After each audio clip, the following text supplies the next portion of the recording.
Welcome back, guys, to another Zero DTE video, and today Ernie's going to be talking about market predictions, so make sure you stay tuned. If you're interested in becoming a pro trader, check out the link in the description where you can find Ernie's education platform. Enjoy, guys.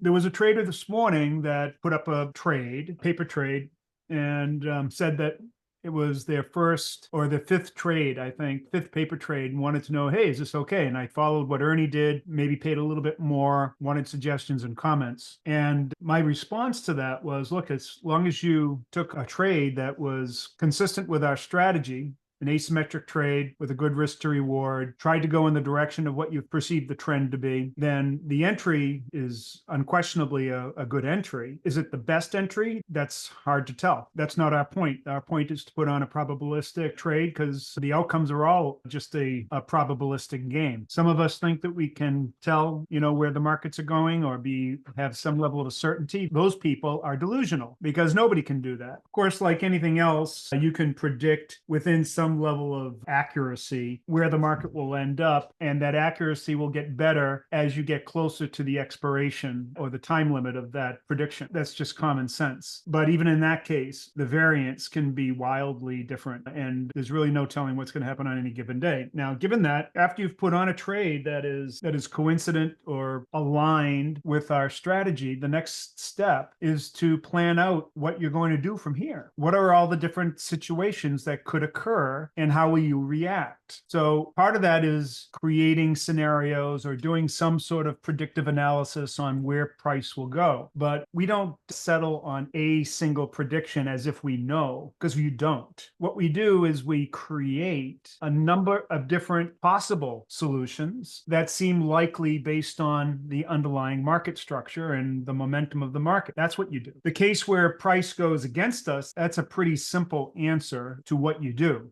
You don't really do anything. And the reason for that is that you've taken on an asymmetric trade with defined risk, and that defined risk should be small enough. That is your risk, and you accept it. But you may think, what if it goes so far against me that if I took it off, I could still get $5 or $20 back? You can make that decision, and it probably will have some probabilistic advantage. However, I have done that or tried to do that or thought of that in my mind, and I've seen many times where prices reversed back and turned into a profit. And that kind of eliminates the whole idea then of what you felt was an appropriate risk to take and acceptance of that risk. If you feel the need to recover some of the money before the trade is over, then I'm going to say right off the bat, then you probably traded too much. So take that as a hint on what your proper risk to reward should be. If you feel like you have the need to defend the anti-position of price going against you, then you probably traded too much. And that should tell you something, that next time maybe you shouldn't trade that much. Thanks for watching, guys. I hope you enjoyed the video, and if you did, make sure you hit that subscribe button and hit the like button below.